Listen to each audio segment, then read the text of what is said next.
Merci Bras Michel. Tomik Ebrezonek Agento.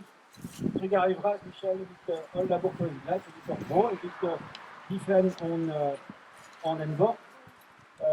Laurent da Genderel Arstom, Editor Pro, Editor on Envor. Perak Leader Brutalen. Dia se vous la comprenne. Cascade meus la comprenne en gracé. Maneve feket échu. Ah, mais c'est pas en Dalwanse, alors, Diodradeon. Ar peuple omni, sur eo, hag neoket échu, arsto. Neoket échu, arsto.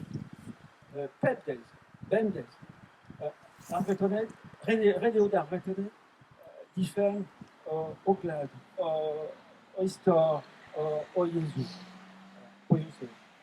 Neoket échu. Merci beaucoup Michel pour tes mots gentils, puis pour tout le travail que tu as fait pendant toutes ces années. Et c'est pas fini évidemment, mais voilà, la filiation de Cumbres Moto, c'est quand même quelque chose, il y a un très bel héritage. Et voilà, moi je suis très fier de continuer un peu ce travail-là, ce travail pour notre mémoire. On a déjà bien commencé ensemble à faire pas mal de choses déjà. Très heureux aussi d'être ici parce que c'est la première fois que je viens à Mab, Haute-Saopel, c'est quand même quelque chose. C'est un point d'ancrage fort pour la Bretagne, très important, avec une dimension culturelle, artistique, militante, tout ce qu'on est. Vraiment, c'est un lieu où on se sent très très bien, donc je suis très très heureux d'être ici. Alors, je disais, pourquoi célébrer une défaite? Quel sens ça peut être? C'est peut-être que la guerre n'est jamais finie, et on est un peuple. Nous sommes un peuple. Nous sommes un peuple, ça c'est une évidence.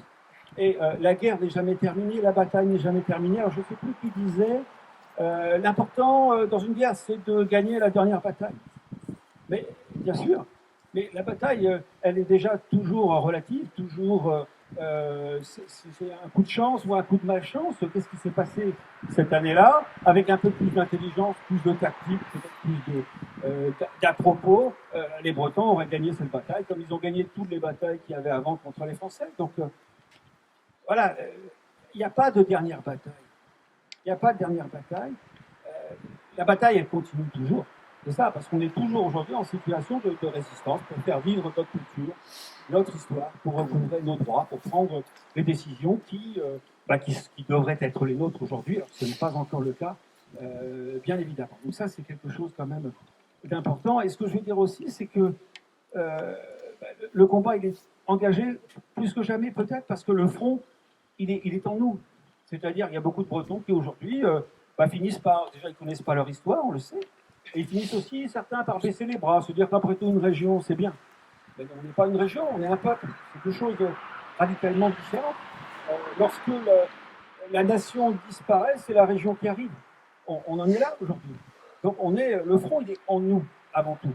Donc c'est quelque chose d'important, et puis il est partout, il est notamment en Loire-Atlantique, j'habite à Nantes, j'en sais quelque chose. Là-bas, le combat, il est permanent, et puis on arrive à nous dire aujourd'hui, l'aboutissement, c'est que vous êtes des étrangers sur votre terre. Vous n'êtes plus chez vous. Voilà ce qu'on nous dit aujourd'hui. La mairie de Saint-Nazaire, le message brittophobe qui nous a été renvoyé, c'est de nous dire vous êtes comme ceux qui viennent d'ailleurs. Alors, au nom de la diversité culturelle, on veut bien faire quelque chose pour vous, mais que dire, c'est pas la diversité culturelle. On est chez nous, c'est notre terre. Donc, c'est pas la diversité culturelle, c'est pour ceux qui viennent d'ailleurs. Est-ce qu'on apprend aux jeunes Français la langue française au nom de la diversité culturelle? Je ne crois pas. Pas du tout. Et c'est normal. La Bretagne, c'est notre terre. La Bretagne, c'est 5 départements. Donc, c'est quand même très, très important ce qui se passe aujourd'hui en Loire-Atlantique. Il faut vraiment avoir un œil sur cette question-là. Alors, depuis qu'on travaille ensemble à Cumbres, Michel, il s'est passé beaucoup de choses. Déjà, on s'aperçoit qu'on a dû intervenir sur le patrimoine. On ne s'y attendait pas forcément. Nos statuts n'étaient pas adaptés. Je pense à l'Ormélière de Carnac. La presse en a beaucoup parlé. On a déposé plainte, et c'était une bonne chose pour lancer un petit peu les hostilités, parce qu'ils ont fait vraiment n'importe quoi. Moi, je retiens une chose depuis qu'on me dit, là, à Cumbres, c'est que les élus ne nous soutiennent pas. Je veux dire, on essaye de les interpeller. Il y a quelques-uns qui répondent, mais c'est les habitués qui font leur travail. Mais les autres, ceux qui ont les postes les plus importants, ne nous soutiennent pas. À Carnac, moi, je ne comprends pas que la région Bretagne n'ait pas réagi pour dire écoutez, maintenant, On va essayer de savoir ce qui s'est passé parce que c'est pas normal. C'est quand même des menhirs de 7000 ans. Le berceau de la civilisation mégalithique occidentale, il est là-bas. Et on a foutu ça en l'air. Ça devrait quand même interpeller la région Bretagne. Mais non, absolument pas. Le ministère de la Culture n'a rien dit, pas d'inspection, absolument rien. L'affaire du manoir de Bouvron, en Loire-Atlantique, il y a un manoir à Bouvron, qui doit être démoli par le maire qui veut faire une super. Bon, alors à Carnac, on sait que c'est un monsieur bricolage, c'est l'esprit du temps. C'est-à-dire qu'on va foutre en l'air un manoir du XVe siècle pour créer une supérette. Donc on s'est un peu battu contre ça. Et là, on vient d'apprendre, on a fait un recours pour demander une instance de classement, on vient d'apprendre que c'est rejeté. Le préfet nous dit non parce que c'est pas suffisamment intéressant sur le plan historique. Alors que c'est la demeure du secrétaire des ducs de Bretagne. C'est extraordinaire. Mais l'histoire de Bretagne, on s'en fout là-bas. Les pouvoirs publics s'en foutent complètement. Donc à la rentrée, on va devoir tous se concerter, toutes les associations bretonnes, locales, on va se concerter pour avoir une réponse commune. Ça, c'est quelque chose d'important parce qu'on arrive quand même à bien travailler en commun avec des associations de pays, etc. Il y a beaucoup de choses qui se font et je trouve que l'esprit actuel pour ça est tout à fait positif. Alors on pourrait parler aussi peut-être de Belém, par exemple.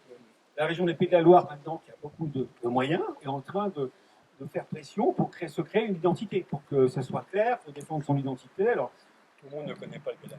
Ouais. Oui, le Belém, c'est un navire qui a été créé à Nantes en 1850-56, je crois, construit par les chantiers du Dijon. Ouais, enfin bon, peu importe, les chantiers de Nantes, de l'Atlantique, peut-être.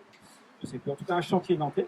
Et la région des Pays de la Loire l'a pris comme emblème pour une émission de télévision avec Stéphane Bern, pour représenter la région des Pays de la Loire. Ça s'appelle un vol de mémoire, un vol de passé, un vol de culture. Je me dis, bah non, je suis désolé, ce bateau-là, lorsqu'il a été créé, c'était un bateau breton, donc on ne peut pas, on refuse, quoi. Il faut lutter pied à pied contre ça, parce qu'on lutte contre les gens qui ont des moyens colossaux, avec le produit de nos impôts, d'ailleurs, pour créer une identité ligérienne et pour détruire donc l'identité bretonne du département de Loire-Atlantique. Je parle beaucoup de la Loire-Atlantique parce que c'est quand même là-bas la ligne de front. Donc, oui, on fait quand même beaucoup de choses. Nous avons un projet qui nous tient à cœur, c'est une pierre de la mémoire bretonne. Alors pourquoi qui va être créé par le sculpteur qui est ici, Marc Simon, qui travaille beaucoup avec MAM, pour donner une représentation, pour donner un visage à la souffrance psychologique que les Bretons ont endurée dans l'histoire pour perdre leur langue. On sait tous à l'école, il fallait porter le sabot, si on n'avait pas le droit de parler breton ou gallo, etc. Et il y avait une violence psychologique terrible. Et il y a eu un retournement de notre peuple quelque part contre lui-même. Et c'est une violence que nous avons intériorisée. Nous l'avons en nous. Donc cette œuvre d'art, quelque part, on veut voilà, donner un visage à cette violence-là pour que cette violence-là trouve un point d'ancrage. Pour que tout le monde sache, quand on parlera un jour du sabot, qu'on ait cette stèle-là en mémoire. Voilà. Parce que c'est important, il faut dire qui a fait quoi. C'est l'État républicain qui est en cause là. C'est scandaleux. Il faut obtenir une réparation et de vraies politiques linguistiques. Donc on est sur des chantiers quand même significatifs. Il y en a beaucoup de choses à faire. Donc pour finir, moi je veux tout simplement rappeler que voilà, le combat n'est pas terminé, jamais terminé. On n'a qu'un seul devoir quelque part, c'est de ne jamais baisser les bras, parce que ceux qui gagnent toujours à la fin, ce sont ceux justement qui n'ont jamais baissé les bras. Donc ça, c'est